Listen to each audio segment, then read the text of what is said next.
नमस्कार. तारुण्य म्हणजे तेजस्विता, तपस्विता आणि तत्परता या 3 गुणांचा त्रिवेणी संगम.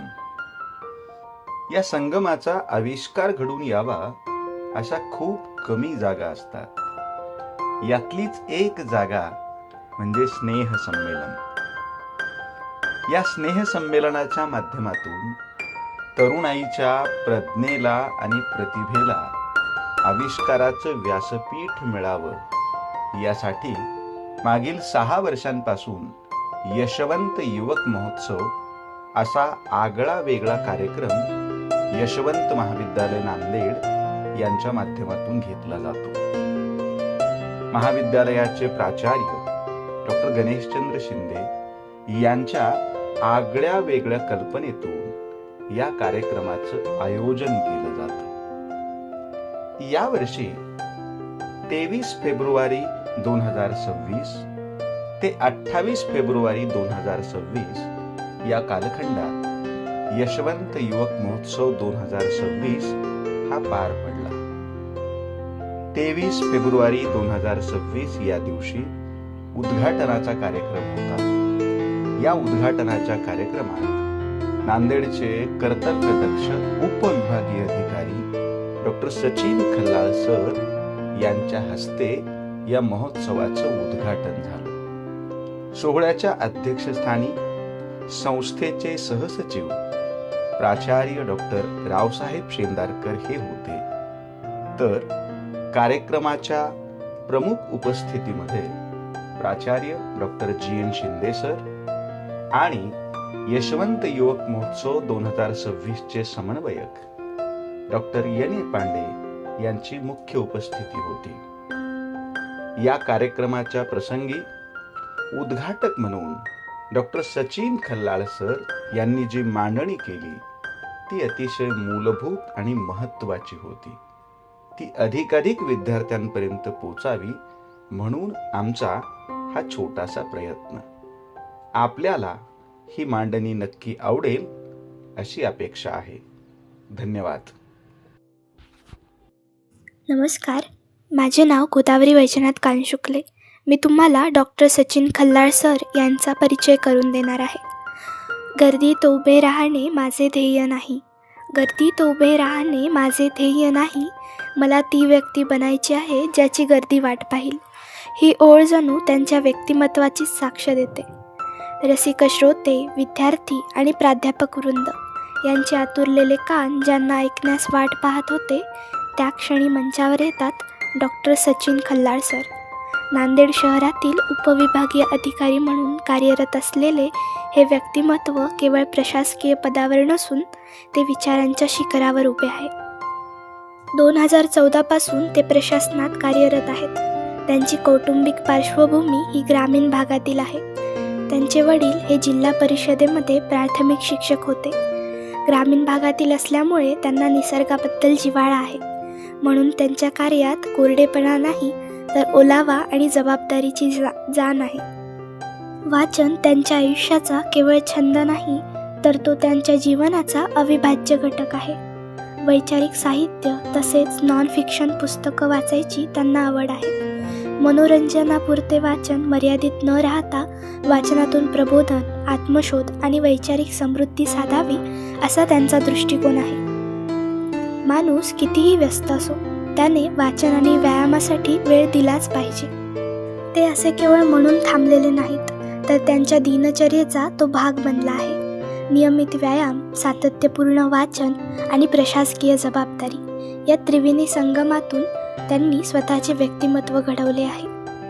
कवी वसंत बापट असं म्हणतात, ही माती माझी, ही माती माझी, हा देश माझा, या मातीचा मी कण आहे. या पाण्याने वाढलो फुललो, या पाण्याने वाढलो फुललो, हीच माझी ओळख आहे.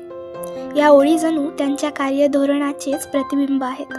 पाणी आणि मातीविषयी त्यांची आस्था केवळ विषयापुरती मर्यादित नाही, ती त्यांच्या कार्याच्या केंद्रस्थानी आहे.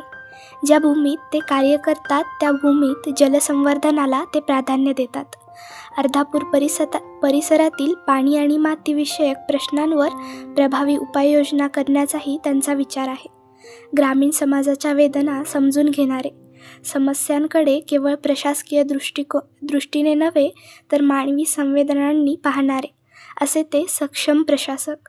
पण त्याहूनही महत्त्वाचे म्हणजे सचिन खल्लार सर हे एक सखोल वाचक आणि उत्तम कार्य करणारे प्रशासकीय अधिकारी आहेत.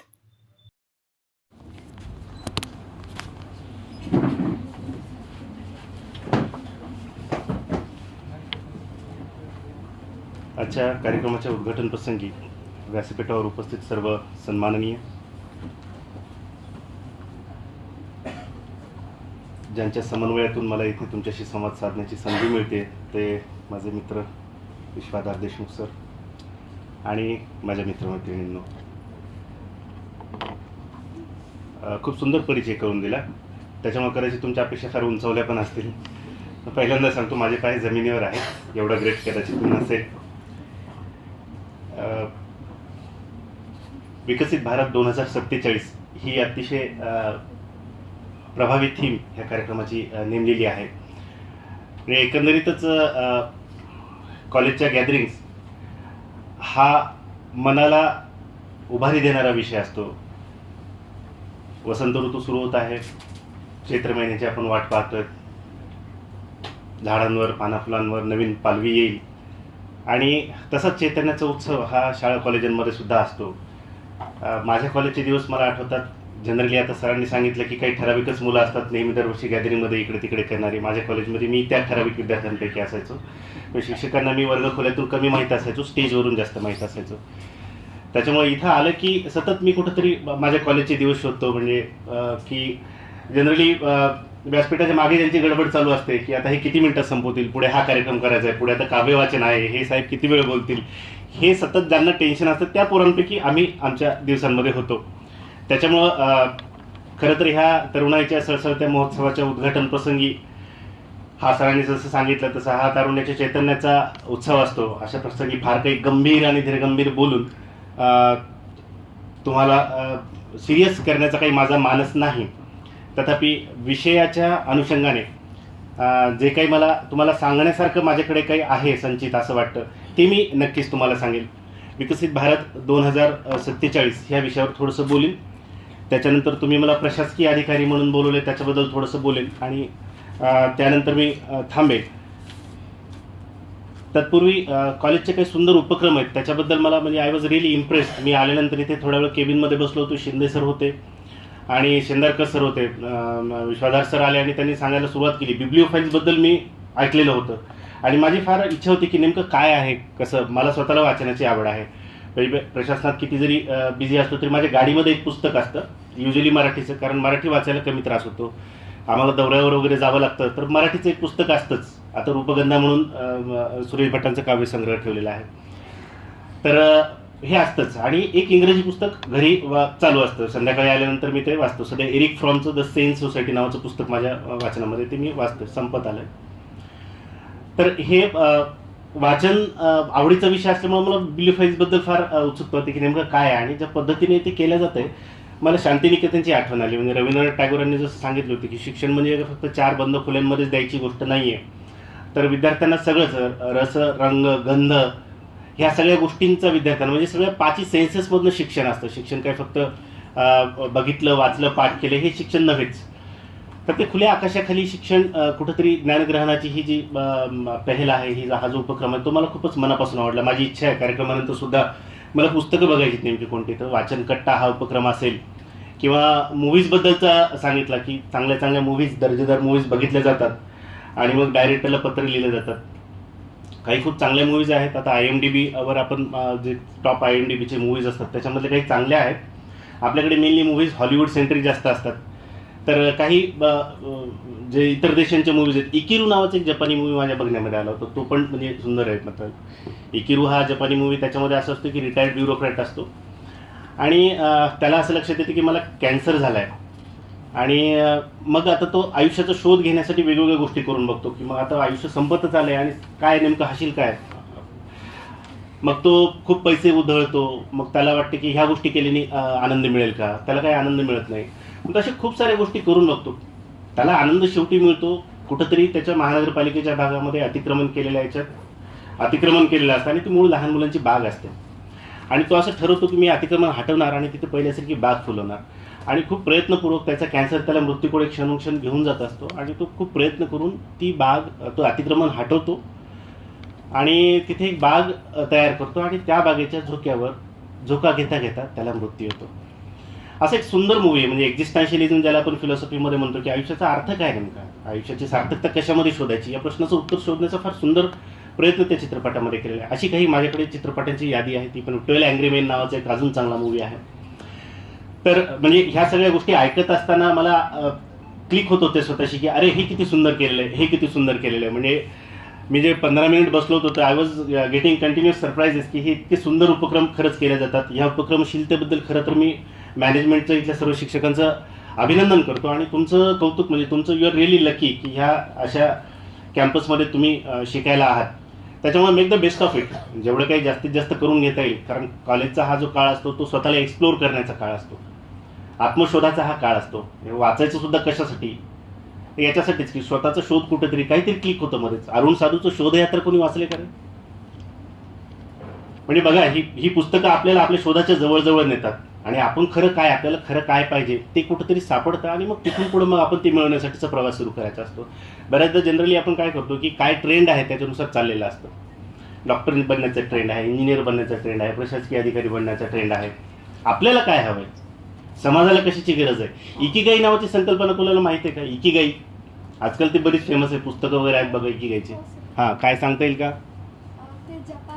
जपानमधली ती एक फिलॉसॉफी आहे की आपल्याला काय आवडतं, समाजाला काय पाहिजे, ते करताना मला आनंद मिळतोय का आणि थोडेफार पैसे पण मिळत आहेत का, ह्या सगळ्याची सांगड बसत असेल तर ते काम तुम्ही करावं. दॅट इज युअर इकिगाई, असं त्याचा अर्थ आहे. तर ही इकिगाई शोधण्याचा हा काळ आहे, ज्याला मी आत्मशोध म्हटलं.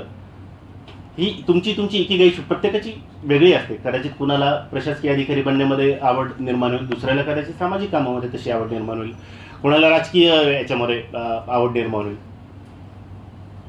तर तुमचं इसेन्स काय आहे, तुमचा इकिगाई काय आहे, हा शोधण्याचा हा काळ आहे. 2047 मध्ये जेव्हा विकसित भारत होईल तेव्हा तो विकसित भारत ज्यांच्या खांद्यावर उभा असेल ती तुम्ही लोक आहात.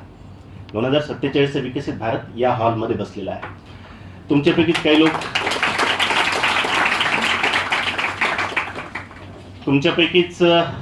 लोक लोकप्रतिनिधी बनलेले असतील, त्यावेळेस काही जण नगरसेवक असतील, तुमच्यातलेच काही आमदार खासदार असतील, तुमच्यातलेच काही शासनाच्या पॉलिसी बनवणारे ब्युरोक्रॅट्स बनलेले असतील, तुमच्यातलेच काही लोक प्राध्यापक साहित्यिक असतील, तुमच्यातलेच काही लोक स्कॅमस्टर्स असतील, तुमच्यातलेच काही लोक भ्रष्टाचार करतील, तुमच्यातलेच काही लोक कायदा सुव्यवस्थेला धोका बनवून. आय एम सिरियस अबाउट दिस, कारण हेच आहेत.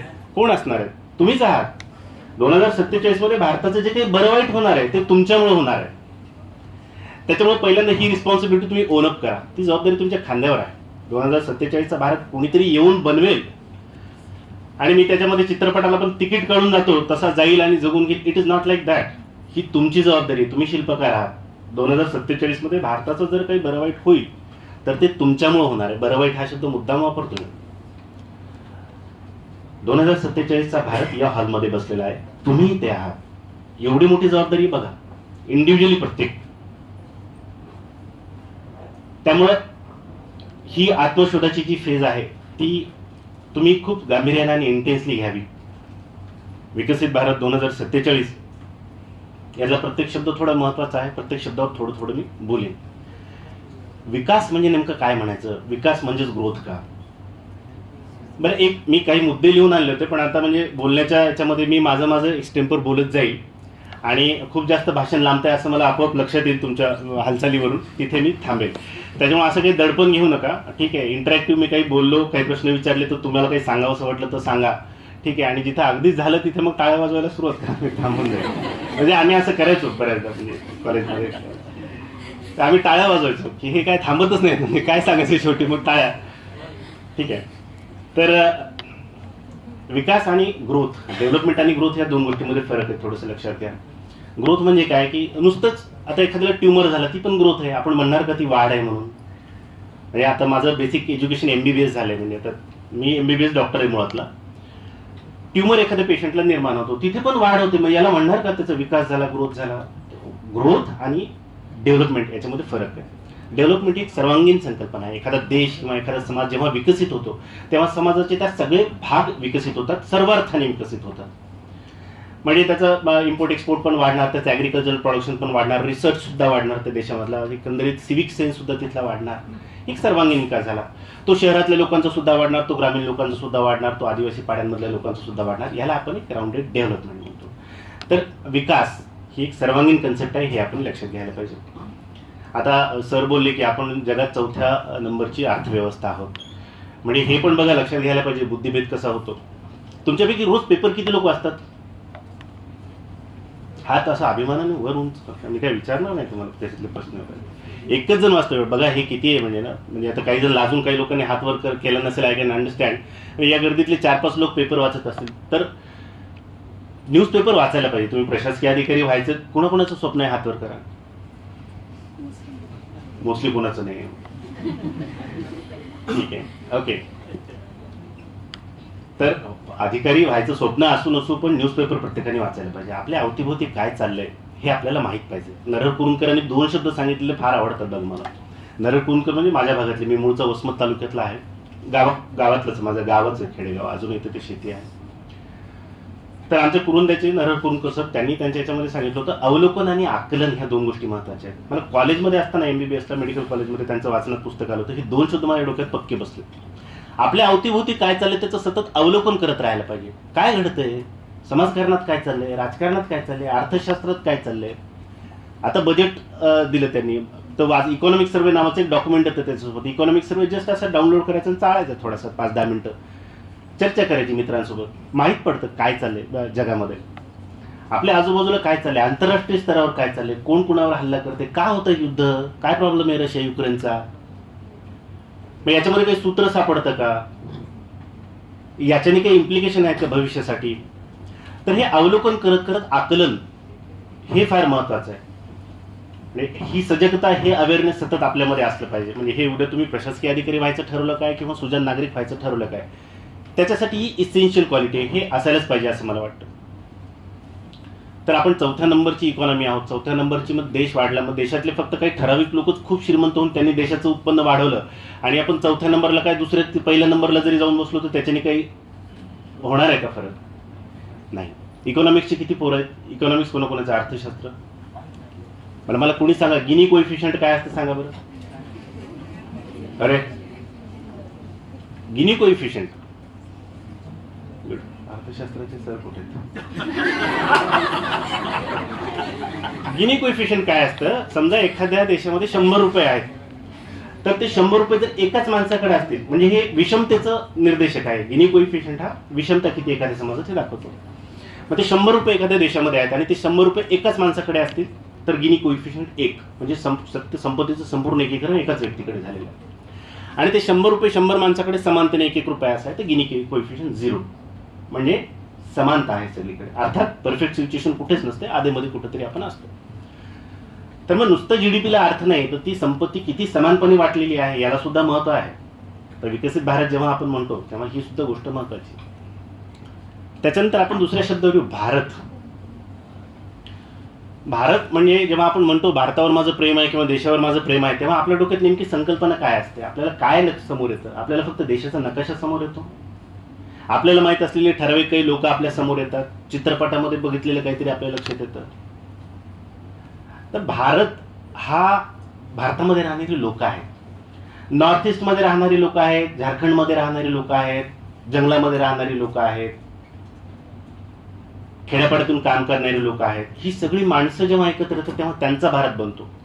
बऱ्याचदा असं लक्षात येते की देशप्रेमाबद्दल कळकळीनं बोलणारी लोक माणसांबद्दल मात्र तुसडेपणाने वागताना दिसून येतात.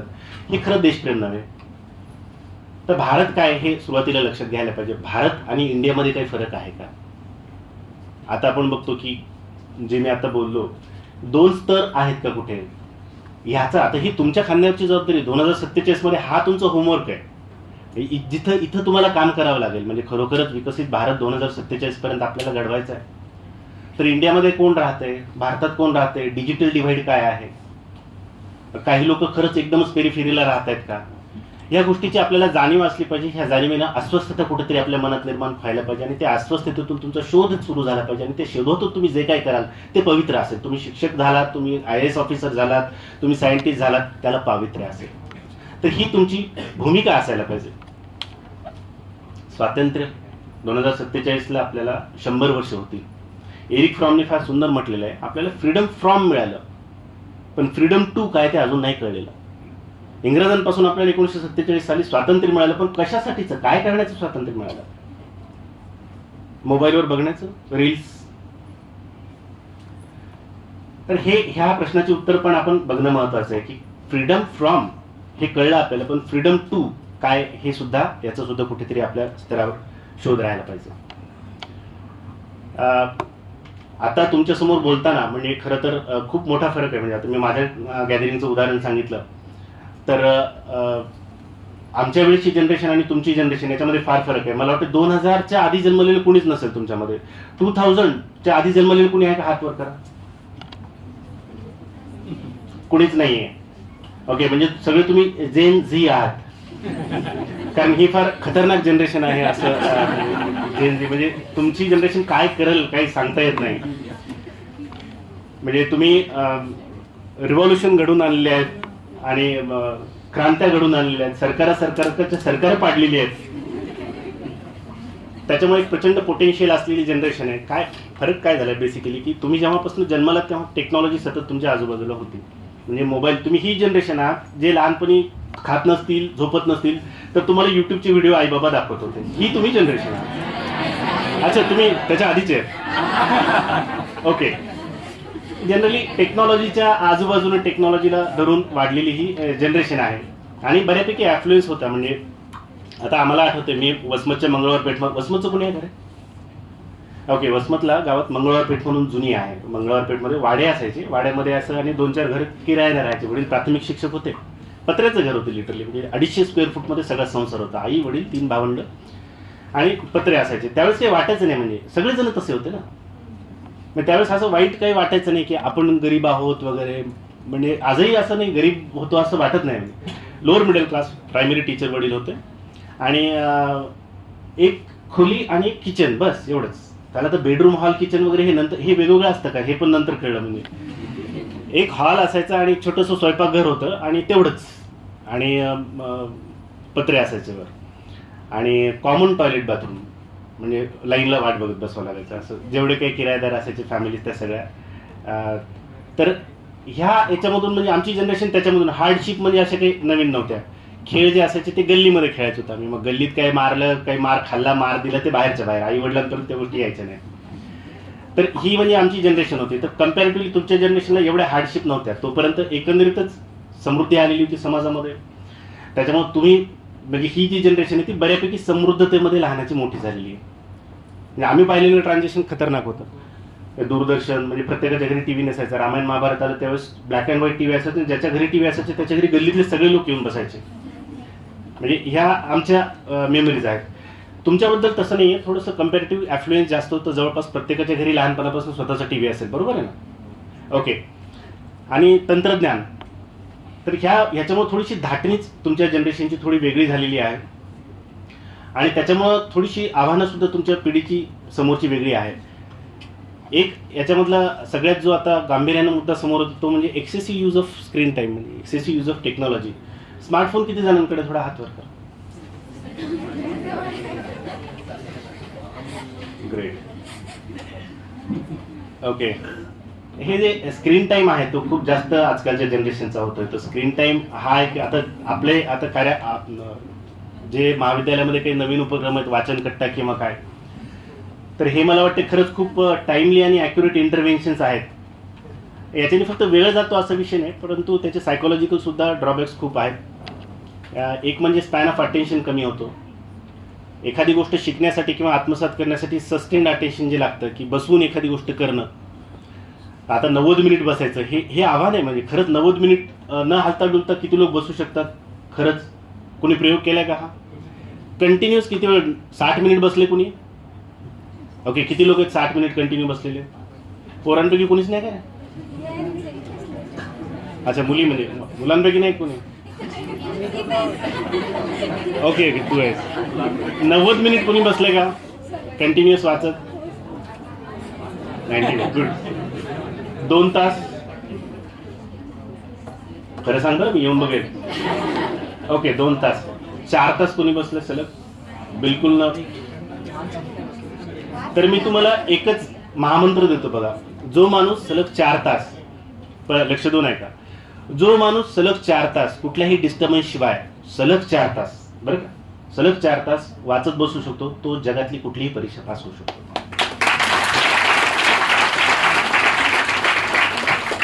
As simple as that. कुठलाच रूल नाही. तुम्ही IAS व्हायचं ना तुम्हाला, तुम्ही बिंदास व्हाल, फक्त एवढं करा. बाकी काही फंडे सांगणार नाही मी. असं वाचा, सकाळी उठा, अशा नोट्स बनवा, इतके रिपिटेशन्स करा, हे करा, नथिंग लाईक दॅट. फक्त 4 तास बसण्याचा स्टॅमिना किंवा तेवढं स्पॅन ऑफ अटेन्शन तुमच्याकडे आलं तर तुम्ही कुठली परीक्षा पास होऊ शकता. दुर्दैवाने काय होतंय की ह्या मोबाईलमुळे आणि याच्यामुळे सतत डोपामिन सिक्रेट होत राहतं, ब्रेन सतत अलर्ट मोडमध्ये असतं, आणि ते जे हॉर्मोनल इक्विलिब्रियम लागतं की सस्टेन अटेन्शनमध्ये एखादी गोष्ट बसून शिकणं, ती कॅपॅसिटीच तुमची सिस्टीम हरवून चालली आहे. त्याच्यामुळं शक्यतो मोबाईलचा वापर तुम्हाला कसा कमी करता येईल तर बघा, हे थोडं दुधारी शस्त्र आहे. म्हणजे त्याच्यामध्ये एवढे एज्युकेशनल व्हिडिओज पण तुम्हाला बघायला मिळतात की माझ्याकडे सर एक 6 महिन्यापूर्वी विद्यार्थी आला होता, त्याला कास्ट सर्टिफिकेट पाहिजे होतं. कास्ट सर्टिफिकेट देण्याचे अधिकार माझ्याकडे असतात. पोरगा आला, बसला, सर मला अर्जंटली पाहिजे. म्हटलं एवढं काय अर्जंट आहे, तुमच्याच वयाचं असेल बघा, अक्षरशः म्हणजे 22-23चा असेल. म्हटलं माझं UPSCचा इंटरव्ह्यू आहे आणि मला UPSC देतोय आणि मला ते त्याच्यासाठी पाहिजे. म्हटलं कुठे क्लास लावलेस? मग क्लासेस वगैरे काही लावले नाही. मग तयारी कशी करतोस? घरीच बसून तयारी करतो. म्हटलं आता काय फॅड म्हणून UPSC करणारे बरेच पोरं असतात. मग मला वाटलं असला फॅडिस्ट एखादा दिसतोय, असं कसं क्लासेस न लावता काय, असं कसं शक्य आहे? मग नंतर ठीक आहे म्हटलं, घे तुझं प्रमाणपत्र दिलं. 3 महिन्यानंतर तो पोरगा परत माझ्याकडे आला. म्हटलं आता परत पुढच्या एक्झामसाठी याला प्रमाणपत्र पाहिजे असेल. म्हटलं सर तुमचा आभार मानायला आलो. म्हटलं कशाचा आभार? तुम्ही मला प्रमाणपत्र दिलं, मी झालो IAS झालो.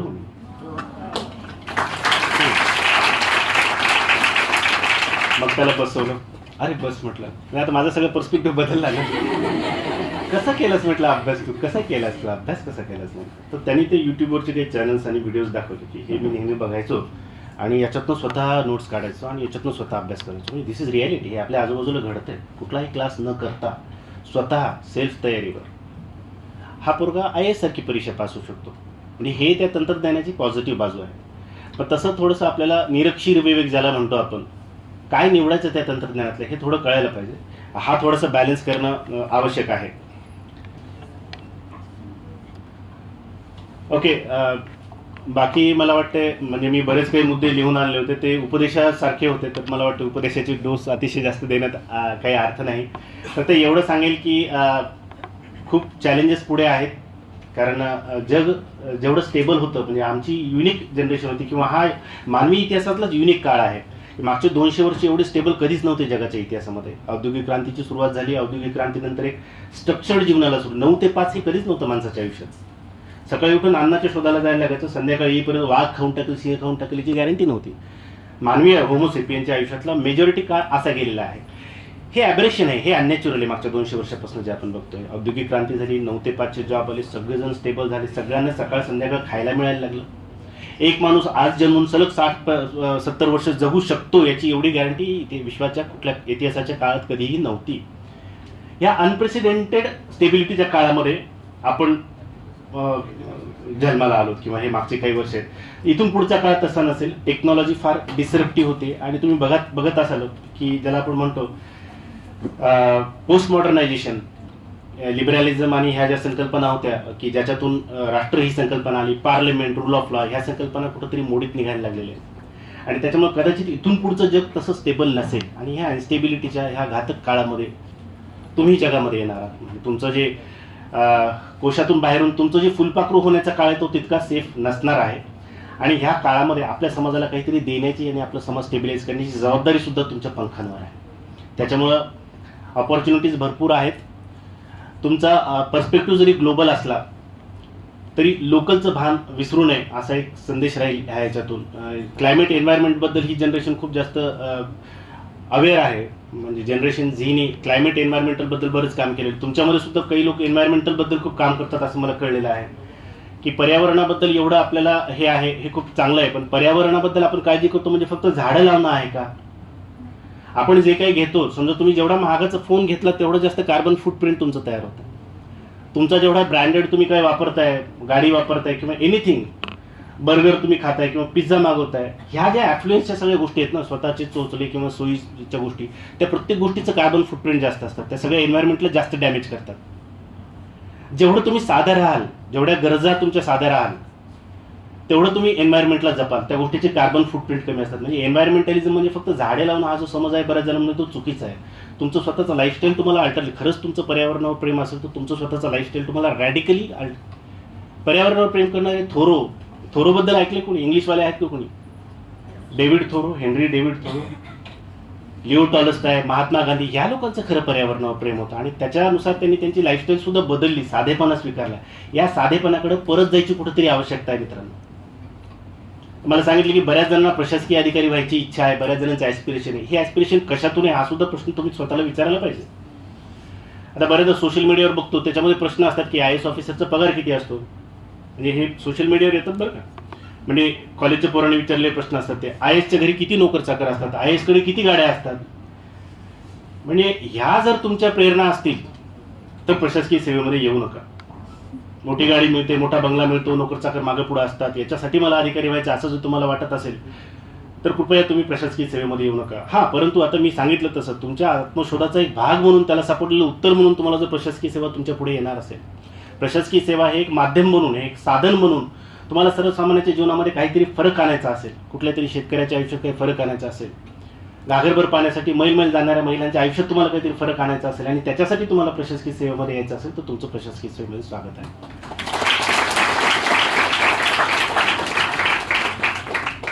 शेवटी थांबताना शेवटी एवढं सांगेल की धारिष्ट महत्वाचं आहे, मॉरल करेज ज्याला आपण म्हणतो. आताचा काळ असा आहे की सगळ्यांच्या जमावाच्या होमध्ये हो मिळवण्याचा हा काळ आहे, किंवा मोर ऑर लेस प्रत्येकच काळामध्ये हे असंच होतं.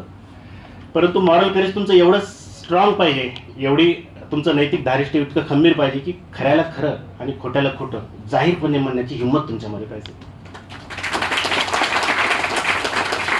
बाकी आयुष्याच्या सगळ्या ॲस्पेक्टमध्ये तुम्ही फेल झाला तरी हरकत नाही, परंतु जाहीरपणे गर्दीला न घाबरता खऱ्याला हे खरं आहे आणि खोट्याला हे खोटं आहे असं बिनधास्तपणे सांगण्याची हिंमत जरी तुमच्यात आली तरी तुम्ही यशस्वी झालात असं मी समजेन.